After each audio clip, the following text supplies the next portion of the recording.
Romeo के नाम पौलुस की पत्री अध्याय 9।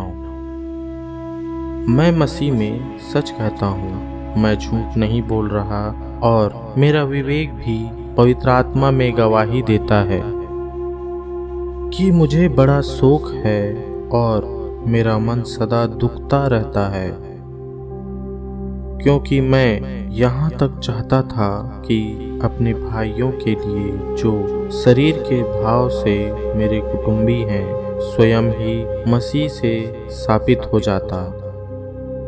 वे इज़राइली हैं और लेपालकपन का अधिकार और महिमा और वाचाएं और व्यवस्था और उपासना और प्रतिज्ञाएं उन्हीं की हैं। पुरखे भी उन्हीं के हैं और मसीह भी शरीर के भाव से उन्हीं में से हुआ। सबके ऊपर परम परमेश्वर युगानुयुग धन्य हो, आमीन। परंतु यह नहीं कि परमेश्वर का वचन टल गया, इसलिए कि जो इज़राइल के वंश हैं वे सब इज़राइली नहीं, और ना अब्राहम के वंश होने के कारण सब उसकी संतान ठहरे, परंतु लिखा है, इसहाक ही से तेरा वंश कहलाएगा। अर्थात शरीर की संतान परमेश्वर की संतान नहीं, परंतु प्रतिज्ञा की संतान वंश गिने जाते हैं।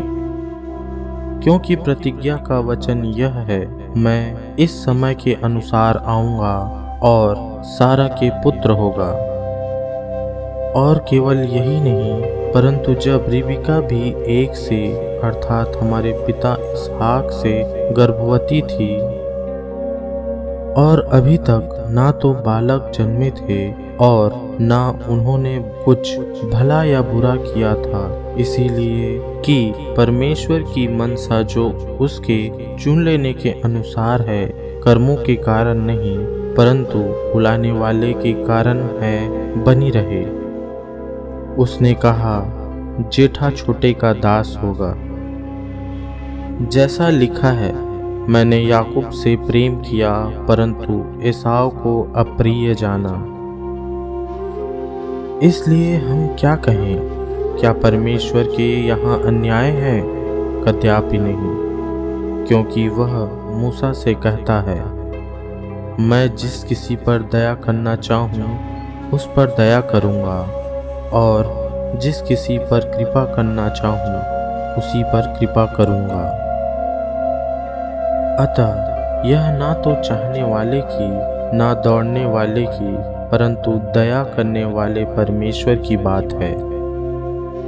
क्योंकि पवित्र शास्त्र में फिरौन से कहा गया, मैंने तुझे इसलिए खड़ा किया है कि तुझ में अपनी सामर्थ दिखाऊं और मेरे नाम का प्रचार सारी पृथ्वी पर हो।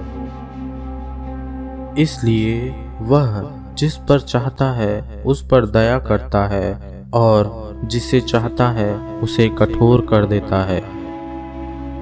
अतः तो मुझसे कहेगा, वह फिर क्यों दोष लगाता है? कौन उसकी इच्छा का सामना कर सकता है? हे मनुष्य, भला तू कौन है जो परमेश्वर का सामना करता है? क्या गढ़ी हुई वस्तु गढ़ने वाले से कह सकती है, तूने मुझे ऐसा क्यों बनाया है?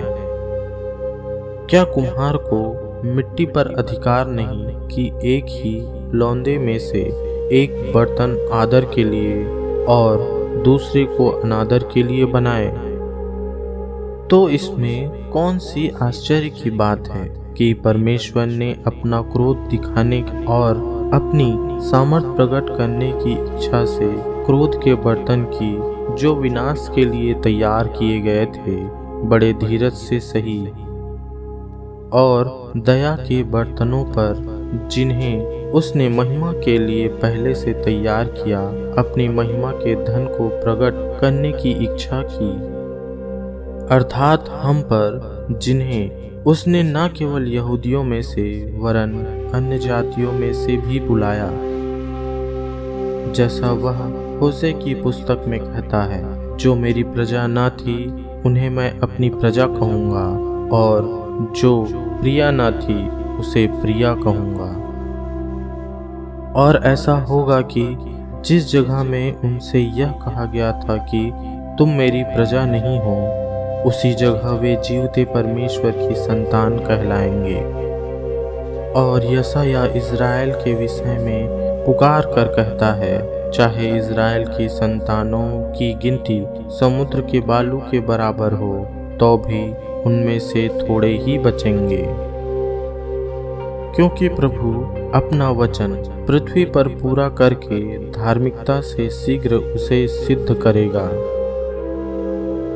जैसा यशायाह ने पहले भी कहा था, यदि सेनाओं का प्रभु हमारे लिए कुछ वंश न छोड़ता, तो हम सदोम के समान हो जाते और अमोरा के सदृश ठहरते। अतः हम क्या कहें, यह कि अन्य जातियों ने जो धार्मिकता की खोज नहीं करते थे, धार्मिकता प्राप्त की, अर्थात उस धार्मिकता को जो विश्वास से है। परंतु इज़राइली जो धर्म की व्यवस्था की खोज करते थे, उस व्यवस्था तक नहीं पहुँचे। किस लिए? इसलिए कि वे विश्वास से नहीं, परंतु मानव कर्मों से उसकी खोज करते थे। उन्होंने उस ठोकर के पत्थर पर ठोकर खाई। जैसा लिखा है, देखो मैं सिय्योन में एक ठेस लगने का पत्थर और ठोकर खाने की चट्टान रखता हूँ, और जो उस पर विश्वास करेगा वह लज्जित न होगा।